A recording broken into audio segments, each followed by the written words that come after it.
Welcome to FAI Sailplane Grand Prix USA 2025, held at the Seminole-Lake Glider Port near Orlando, Florida. This is day 6, the final day. There was an exciting setup going into this race. First place was sealed by Sean Fiddler, and he didn't have to fly on this day, but he did. He didn't want his score to affect the other scores. So he flew it true and wanted to be a competitor to fit into the mix as he normally would. But there was a tremendous amount at stake in the following 4 or 5 positions. Sailplane Grand Prix allows for 2 qualifiers out of every qualification event. And second place was tightly contested between Fernando Silva with 25 points, Robin Clark with 24 points, Gintas Zub of Lithuania with 22 points, and Eric Nelson of the USA, a former U.S. soaring team member, with 21 points.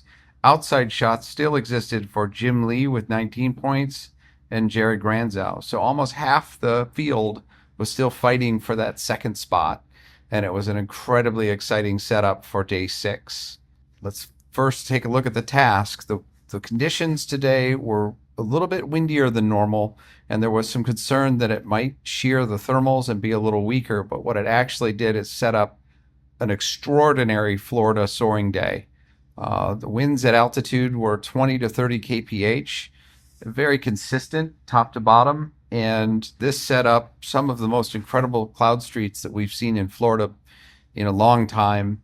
An incredible place to fly, but this is one of the best days I can remember. Thank you to Billy Kearns, Fernando Silva, the weatherman, and CD John Godfrey for this task because it was absolutely perfect. We started here at Seminole-Lake Glider Port and then went to Turn Point 10, Chisgut, and then back to the east to Grassroots for another directly down the wind line leg to Inverness.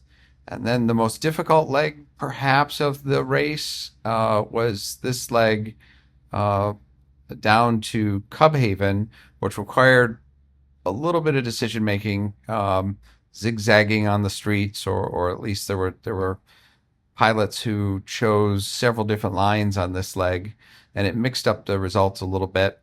And then we went back to the steering turn and into the finish. Speeds were enormous.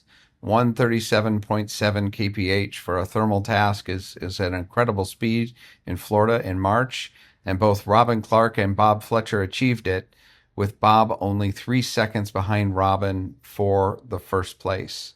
Third place, Gintas Zub, a brilliant pilot who flew beautifully all week, just a few seconds behind, only 14 seconds behind the leader at 137.4. Followed by Richard Owen at 136.9, 36 seconds behind the leader. Then Sean Fiddler, 49 seconds back. Eric Nelson, 1:18, and Jim Lee, 2:41. Jared Granzow, 3:32 for 8th. Fernando Silva, 7:05 for 9th. And Nelson Howe at 9:34 for 10th. Followed by Sergei Morozov, who should get honorable mention for this day.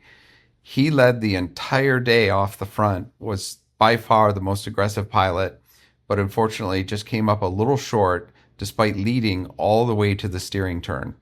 So Sergei really flew brilliantly, and if you watch the replay, you'll kind of be rooting for him. But he did suffer a combination of penalties, I believe, at the start and the finish that ultimately dissolved that effort. But great flying, Sergei. And then Michael Price, great job, Dave Nadler, and Jim France. This was an incredible event. Just real quickly, the total overall, Sean Fiddler ended up with 47 points, Robin Clark 35 for a convincing second place and bid to the FAI Sailplane Grand Prix final this August in Saint-Aubin, France. Gintas Zub in third, flew very strong all week. And Fernando Silva also flew brilliantly all week in 4th place overall, followed by Eric Nelson, Jim Lee, Jared Granzow, Nelson Howe, Bob Fletcher, and Rich Owen, our contest manager for the event. 11th place, Jim Franz. 12th, Sergei Morozov. followed by Dave Nadler and Michael Price. And we should mention our 15th pilot, Biff Huss, who was here with us for the early days, but had a little bit of a bicycle accident and messed up his shoulder enough that he had to retire. We'll look forward to him attending another event in the future. Let's get into the replay.